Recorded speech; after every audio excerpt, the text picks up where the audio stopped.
Ajmer railway station के platform पर इतनी भीड़ थी कि वहाँ की कोई बेंच खाली नहीं थी। एक बेंच पर एक परिवार जो पहनावे से हिंदू लग रहा था, बुर्के में एक अधेड़ सुसभ्य महिला बैठी थी। बहुत देर चुपचाप बैठने के बाद बुर्के में बैठी महिला ने बगल में बैठे युवक से पूछा, अजमेर के रहने वाले हैं या फिर यहाँ घूमने आए हैं? युवक ने बताया, जी अपने माता पिता के साथ पुष्कर में ब्रह्मा जी के मंदिर के दर्शन करने आया था। महिला ने बुरा मुंह बनाते हुए फिर पूछा, आप लोग अजमेर शरीफ की दरगाह पर नहीं गए? युवक ने उस महिला से प्रत्युत्तर कर दिया, क्या आप ब्रह्मा जी के मंदिर गई थी? महिला अपने मुंह को और बुरा बनाते हुए बोली, लाहौल विला कुव्वत, इस्लाम में बुत परस्ती हराम है और आप पूछ रहे हैं कि ब्रह्मा के मंदिर में गई थी? तब युवक झल्लाकर बोला, जब आप ब्रह्मा जी के मंदिर में जाना हराम मानती हैं, तो हम क्यों अजमेर शरीफ की दरगाह पर जाकर अपना माथा फोड़ें? महिला युवक की माँ से शिकायती लहजे में बोली, देखिए बहन जी, आपका लड़का तो बड़ा बदतमीज है। ऐसी मजहबी कट्टरता की वजह से ही तो हमारी कौमी एकता में फूट पड़ रही है। युवक की माँ मुस्कुराते हुए बोली, ठीक कहा बहन जी,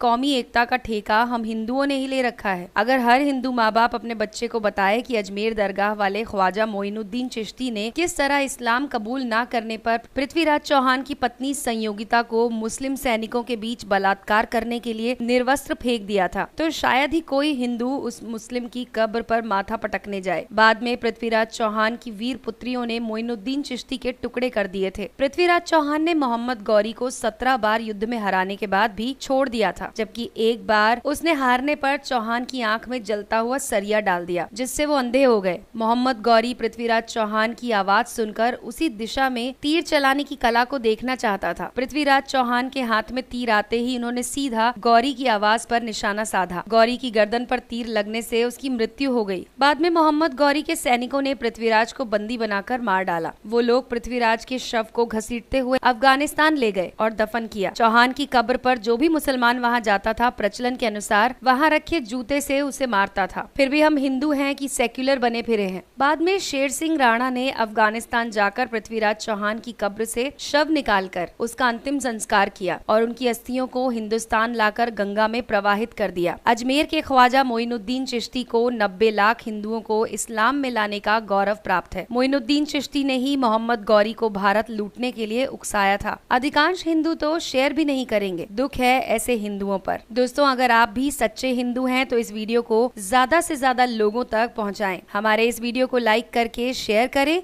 देखते रहें चमत्कारी टोटके।